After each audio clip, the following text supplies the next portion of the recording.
বিশ্বনবী জামাতে সালাত শেষে সালাম ফিরিয়ে আওয়াজ করে পড়তেন আল্লাহু আকবার, তারপরে 3 বার পড়তেন আস্তাগফিরুল্লাহ আস্তাগফিরুল্লাহ আস্তাগফিরুল্লাহ। পড়ার দরকার আছে না নাই? পড়তে রাজি আছেন তো? সালাম ফেরানোর পরে কি পড়বেন? নাকি দোয়া করার জন্য পাগল হয়ে যাবেন? আল্লাহুম্মা আমিন ইয়া আরহামার রাহিমিন আছে না নাই? পাগল হয়ে যায় দোয়া করার জন্য, কিন্তু তাসবিহগুলো পড়তে চায় না। বিশ্বনবী লম্বা তাসবিহ পড়তেন, সালাম ফেরানোর পরেই আস্তাগফিরুল্লাহ পড়তে রাজি আছেন? আবার বিশ্বনবী বললেন, যে ব্যক্তি পড়বে আস্তাগফিরুল্লাহ আল্লাযী লা ইলাহা ইল্লা হুয়াল হাইয়ুল কাইয়্যুম ওয়া আতুবু ইলাইহি, যুদ্ধের ময়দান থেকে যদি কেউ পালিয়ে যায় তার কোনো মাফ নাই।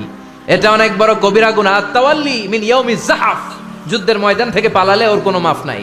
বিশ্বনবী বলেন, যুদ্ধের ময়দান থেকে পালিয়ে এসেছে কোনো মুসলিম সৈনিক, সেও যদি এই আস্তাগফিরুল্লাহ আল্লাযী লা ইলাহা ইল্লা হুয়াল হাইয়ুল কাইয়্যুম ওয়া আতুবু ইলাইহি মন থেকে পড়ে, তার জীবনের গুনাহ আল্লাহ মাফ করে দিবে।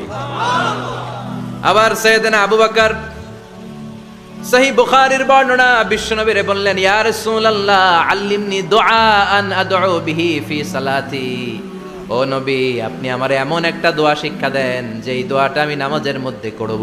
বিশ্বনবী বললেন, তুমি নামাজের মধ্যে পড়ো, আল্লাহুম্মা ইন্নী যালামতু নাফসি যুলমান কাসীরা ওয়া লা ইয়াগফিরুয যুনুবা ইল্লা আনতা ফাগফিরলি মাগফিরাতাম মিন ইনদিকা ইন্নাকা আনতাল গফুরুর রহিম। সুবহানাল্লাহ। এটার আমরা বলি দোয়ায়ে মাসুরা, এটাও একটা ইস্তেগফার। যেখানেই ক্ষমা চাওয়ার কথা আছে ওইটাই ইস্তেগফার, বুঝতে পেরেছেন? আল্লাহুম্মা ইন্নী যালামতু নাফসি, ও আল্লাহ অনেক জুলুম করেছি, যুলমান কাসীরা, জুলুমের শেষ নাই, ওয়ালা ইয়াগফিরুয যুনুবা ইল্লা আনতা, আপনি ছাড়া এই জুলুম আর পাপ ক্ষমা করার কেউ নাই। ফাগফিরলি মাগফিরাতাম মিন ইনদিক, নিজ গুণে আমার গুনাহ ক্ষমা করে দেন। ওয়ালা ইয়াগফিরুয যুনুবা ইল্লা আনতা, আপনি ছাড়া গুনাহ ক্ষমা করার দ্বিতীয় কেউ নাই। আমি আপনাদের খেদমতে সূরাতু আত-তাহরিমের 7 নম্বর আয়াত তেলাওয়াত করেছি। সূরাতুত তাহরিমের 7 নম্বর আয়াতে আল্লাহ তাআলা আমাদেরকে পাপ করলে, অন্যায় করলে, ভুল করলে আমরা যেন তার কাছে ফিরে যাই এ বিষয়ে বলেছেন। তো এই আয়াতের আলোকে আমরা আজকে 4টা বিষয় নিয়ে কথা শুনবো। কয়টা?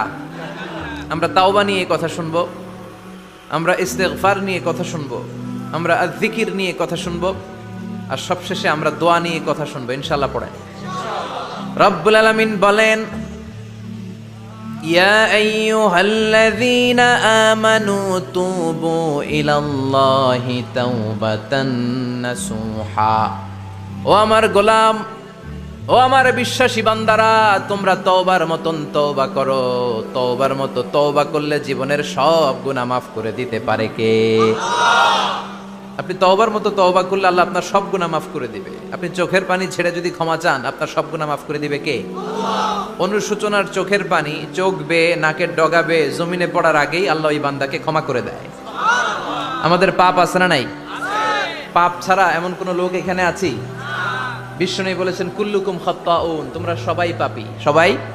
ওয়া খায়রুল খাত্তাইন আত-তাওয়াবুন, আর এই সব পাপীদের মধ্যে সবচাইতে ভালো পাপী যেই পাপী পাপ করার পরেই